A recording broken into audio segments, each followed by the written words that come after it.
Assalamualaikum warahmatullahi wabarakatuh. Ya, gimana kabarnya semua? Mudah-mudahan sehat ya. Alhamdulillah, hari ini kita masih diberikan kesempatan untuk belajar mengisi hari-hari kita di rumah ya. Sekarang jadwalnya matematika. Nah, sekarang Umi akan jelaskan bab 10. Itu bab 11 di buku paket, judulnya pemusatan dan penyebaran data. Kalian tentu masih ingat ya, diagram lingkaran, diagram batang, diagram garis yang pernah kita pelajari di kelas 7. Kita lihat selanjutnya. Nah, ini kompetensi dasar. Kompetensi dasar kalian bisa baca sendiri, kemudian ada indikator pencapaian kompetensi apa yang harus dicapai, kemudian ada peta konsep. Nah, di sini kita bisa lihat apa saja yang akan kita bahas. Di antaranya adalah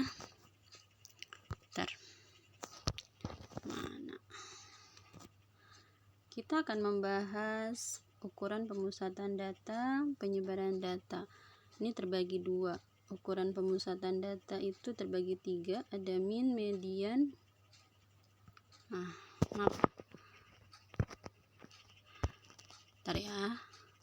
Ada min, median, kok begini? Ada min, median, dan modus. Kemudian penyebaran data itu ada jangkauan, kuartil, jangkauan interkuartil, dan simpangan kuartil. Kita akan bahas satu-satu. Pemusatan data yaitu yang pertama adalah min. Apa itu min? Min atau yang kita kenal dengan istilah rataan hitung adalah jumlah nilai-nilai data dibagi banyaknya pengamatan atau banyak data. Nah, ini rumusnya. X bar, kalau ada tanda garis di atas dibacanya X bar ya. X bar itu adalah rata-rata. Sama dengan X1 ditambah X2 ditambah X3 ditambah, nah ini titik-titik ini berdasarkan banyaknya data. Kalau misalkan datanya ada 4, ya kita tulis X4.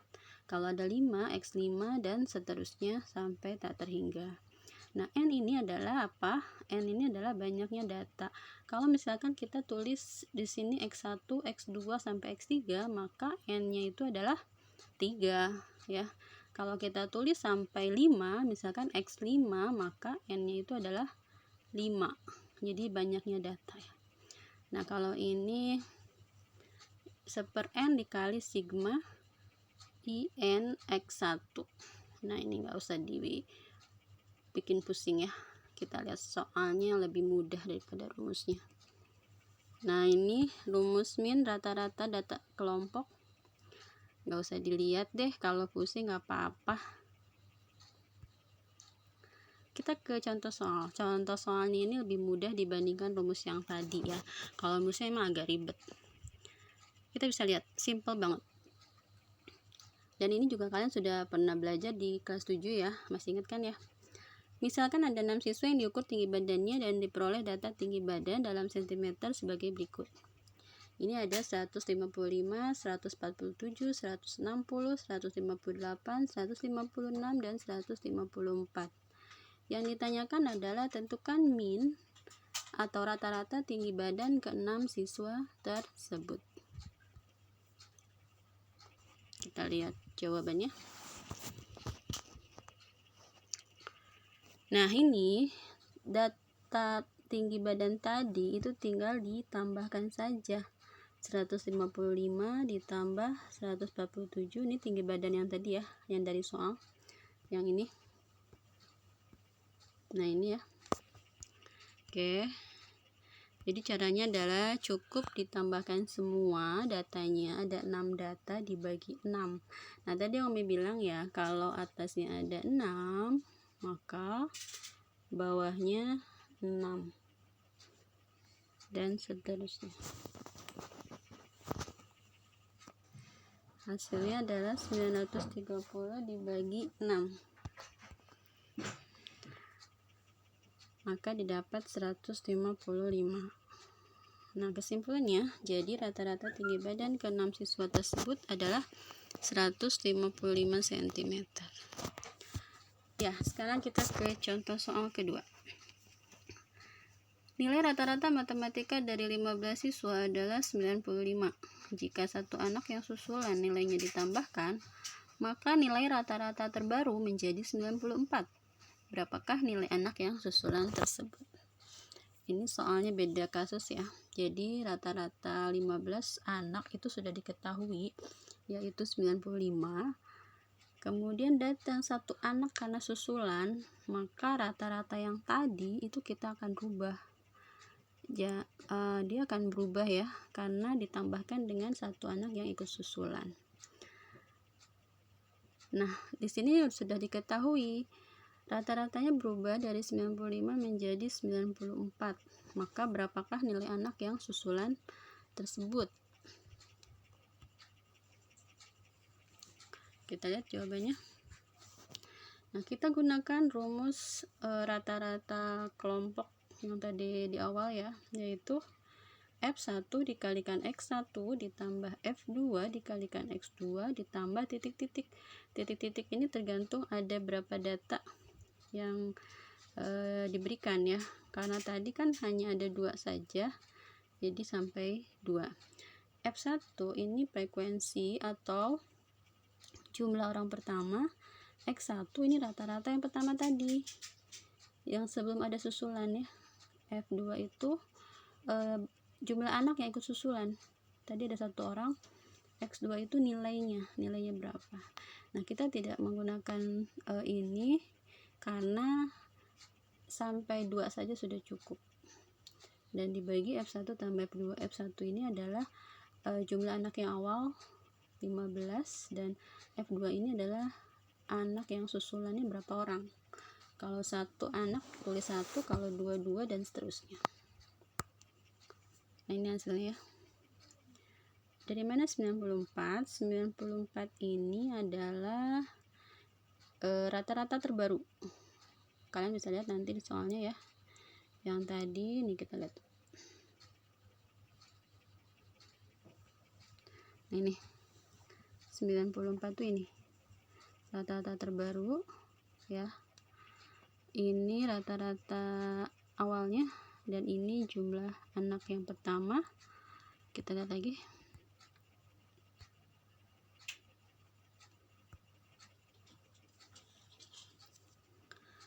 Nah, ini 94 adalah rata-ratanya sudah ada. F1 adalah jumlah anak yang pertama yang ikut, yang sudah ada nilainya ada 15 orang. Itu rata-ratanya tadi 95. Kemudian F2 nya itu kita masukkan 1 karena satu anak yang susulan. X2 itu nilai anaknya. Nah, kita tidak tahu nilai anaknya berapa, maka kita tulis saja dengan inisial ya. A, bisa variabel lain. Kita biasa kan kita pakainya X ya, tapi ini ada kali kalau pakai X jadi nanti bentrok. Kita cari aja variabel lain, bisa A sampai Z, silakan pakai. Kemudian 15 tadi jumlah anak yang awal 15, 1 adalah yang ikut susulan. Kita kalikan 15 kali 95 itu hasilnya 1425. 1 dikalikan A itu hasilnya A, dibagi 15 tambah 1 itu 16. Paham kan ya? Nah, ini bisa dapat 1504 dari mana? Ya, betul. Dari 94 kali 16 ya. Kita kalikan, maka hasilnya adalah 1504. Sehingga yang di sini pecahannya sudah hilang. Ini tinggal 1425 ditambah A. Kita pindah ruas atau kita buat persamaan ya, bisa kan ya? Kalau mudahnya 1504 itu sama dengan 1425 ditambah berapa? Nah, berapanya ini kan A ya, maka A adalah 1504 dikurang 1425, maka A nya adalah 79. Oke, paham?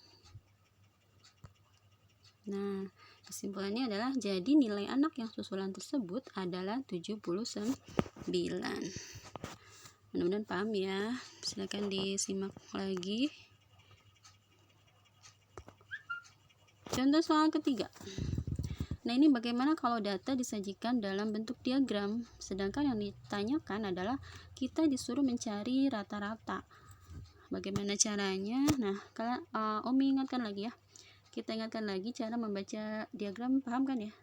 Nah, di sini ada nilai, kemudian ada frekuensi. Frekuensi itu jumlah orangnya. Misal kita baca yang nilai 4 itu ada 3 orang. Yang nilai 5 ada 2 orang. Yang nilai 6 ada 4 orang. Yang nilai 7 ada 2 orang. Nilai 8 ada 3 orang. Nilai 9 ada 1 orang. Paham kan ya? Oke, kita lihat cara menjawab rata-rata dari diagram garis yang disajikan. Itu langkah pertama adalah kita buat tabel. Kita pindahkan data dari diagram ke dalam tabel. Nah, ini nilai 4 itu ada 3 orang. Dari mana ini? Ya, dari sini.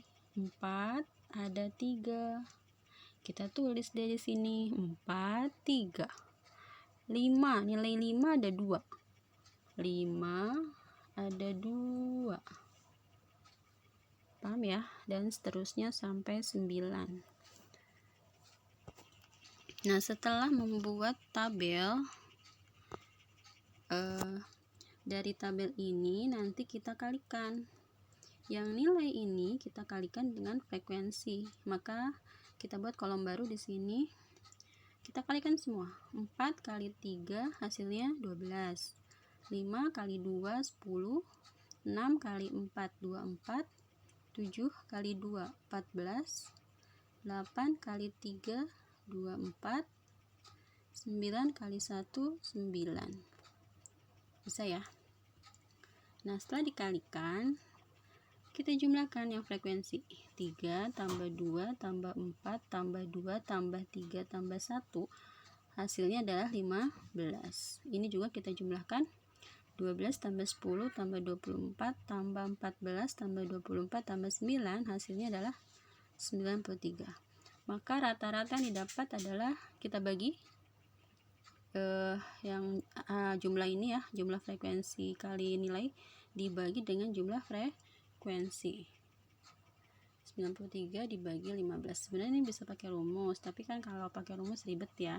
Jadi langsung aja. Kalau mencari rata-rata, ini jumlahnya ini dibagi dengan jumlah frekuensi. Hasilnya adalah 6,2. Mudah-mudahan paham. Oke, yang kedua adalah median. Apa itu median? Masih ingat? Median adalah suatu nilai yang letaknya di tengah-tengah setelah data diurutkan. Nah, ini ada syaratnya ya. Kalau untuk mencari median itu datanya harus diurutkan dulu dari yang terkecil sampai yang terbesar. Ini rumus median. Nah, lagi-lagi kalau lihat rumus pusing pasti ya. Udahlah, nggak usah lama-lama kita lihatnya. Oke, kita ke contoh 1, median kalau datanya ganjil. Misalkan diberikan data 5, 8, 6, 2, 3, 5, 9, 9, 7, 5, 3. Tentukanlah mediannya. Nah, yang pertama itu datanya diurutkan dulu dari yang terkecil. Ini kurang L ya. Terkecil menjadi ini. Dari yang terkecil kan 2. Kita tulis 2. 3-nya ada berapa? Ada 2 ya. 5-nya ada 3. 6-nya ada 1, 7-nya ada 1, 8-nya ada 1, dan 9-nya ada 2. Ini kita urutkan dulu dari yang terkecil sampai terbesar. Itu jangan lupa ya. Nah, setelah diurutkan, kita cari deh tengah-tengahnya di mana. Ini kan ada 11 data. 11 data itu kalian tambahin 1 aja dulu. 11 tambah 1 berapa? 12. Nah, 12 bagi 2 6. Jadi mediannya adalah data ke-6. 1 2 3 4 5 6. Nah, ini mediannya. Ya. Kita lihat median itu kan membagi data sama besar ya. 2 bagian sama besar. Di sini ada 5 data. Di sini juga ada 5 data. maka pas ini tengah-tengahnya dapat 5. Oke, kita lanjut. Contoh kedua median kalau datanya genap. Kalau datanya genap bagaimana? Ini, nah ini misalkan 68, 56, 43, 57 dan seterusnya ya. Ini ada berapa data? Ini ada 10 ya, 10 data. Kalau tadi kan 11. Nah, kalau sekarang 10 nih. Kalau genap gimana? Nah, gampangnya kalau genap tinggal kita bagi 2 saja. Tadi kan 10 bagi 2 berapa? 5 ya. Jadi masing-masing ke kiri 5 data, ke kanan 5 data. Nah, setelah kita bagi 2 ternyata ada di tengah-tengah. Ada di antara 58 dan 60, ini tengah-tengahnya. Bagaimana kalau tengah-tengahnya di antara nilai? Ya, kita tinggal jumlahkan saja. 58 ditambah 60 dibagi 2, maka hasilnya adalah 59. Inilah mediannya. Oke, paham ya? Next, terakhir adalah belum terakhir. 3 itu adalah modal dusta. Oh, bukan deng. Modus adalah data yang sering muncul atau data yang memiliki frekuensi terbesar. Tahu lah ya, kalau modus mah paling banyak aja. Nih, misalkan ada data 5, 8, 6, 2, 3 dan seterusnya. Maka cara mencari modus adalah kalian lihat aja nilai yang paling banyak siapa. Nah, 5 ya. Kenapa 5? Karena tuh 5 ada berapa? Ada 1, 2, 3. Banyak kan? Yang lainnya mah cuman 1 ya. 8 1. 6 cuma ada 1, 2 ada 1. 3 ada 2. 9 ada 2, 7 ada 1, 5 ada 3. Nah, ini paling banyak 5. Maka modusnya itu adalah 5. Gampang kan ya? Oke, kita ke ukuran penyebaran data. Kalau tadi pemusatan data, sekarang ke penyebaran data. Ukuran penyebaran data itu ada jangkauan. Apa itu jangkauan? Jangkauan adalah selisih antara data terbesar dan data terkecil. Ya, kemudian ada kuartil, nilai batas dari sekumpulan data yang dibagi menjadi 4 bagian yang sama setelah data diurutkan mulai dari data terkecil. Jenis-jenis kuartil ada kuartil bawah Q1, kuartil tengah Q2, ini yang disebut median. Kemudian ada kuartil atas Q3. Ada jangkauan interkuartil. Jangkauan interkuartil itu adalah selisih antara kuartil atas dan kuartil bawah. Kuartil atas itu Q3, kuartil bawah Q1. Tinggal dikurangi aja. Keempat, simpangan kuartil. Simpangan kuartil adalah setengah dari jangkauan interkuartil. Rumusnya adalah setengah dari Q3 min Q1. Pasti masih pusing ya. Nanti kita lihat contoh soalnya biar nggak pusing. Nah, ini biar lebih memahami, kita lihat contoh soalnya. Diberikan data 7456, 7457, 896. Tentukanlah A jangkauan, B kuartil Q1, Q2, Q3, C jangkauan interkuartil, dan D simpangan kuartil. Nah, yang pertama, kalau mencari jangkauan itu gampang banget ya. Caranya adalah kalian cari data terbesar dan data terkecilnya, kemudian kurangi. Kita lihat tadi data terbesarnya siapa. Nah, ini paling besar 9 ya. Paling kecil siapa? Paling kecil berapa? Paling kecil adalah 4. Maka jangkauan adalah data terbesar dikurangi data terkecil. 9 kurangi 4, 5. Oke, paham? Yang B, kuartil. Nah, kuartil ini caranya sama dengan median. Kalau median itu tadi apa? Membagi data menjadi 2 bagian sama besar ya. Tapi jangan lupa, datanya harus diurutkan dulu dari yang terkecil. Nah, tadi kan ini soalnya. Oke, kita urutkan menjadi ini ya. Nah, setelah diurutkan, paling mudahnya adalah kita cari yang merah dulu nih. Kita cari tengah-tengahnya dulu. Ini kan ada berapa data? 1, 2, 3, 4, 5, 6, 7, 8, 9, 10, 11. Ada 11 data. Nah, 11 data berarti tengah-tengahnya adalah ini ya. Kita cari tengah-tengah dapat. Nah, ini dapat Q2. Q2 itu disebut kuartil tengah. Oke, nah kuartil bawah adalah dari Q2 ini ya. Kan dapat ini ya. Nah, ini datanya kita bagi lagi. Kan ini membagi 5, ya kan? Ada 5. Ini ke kanan ada 5. Tengah-tengah 1. Nah, dari yang 5 ini kita cari tengah-tengahnya lagi.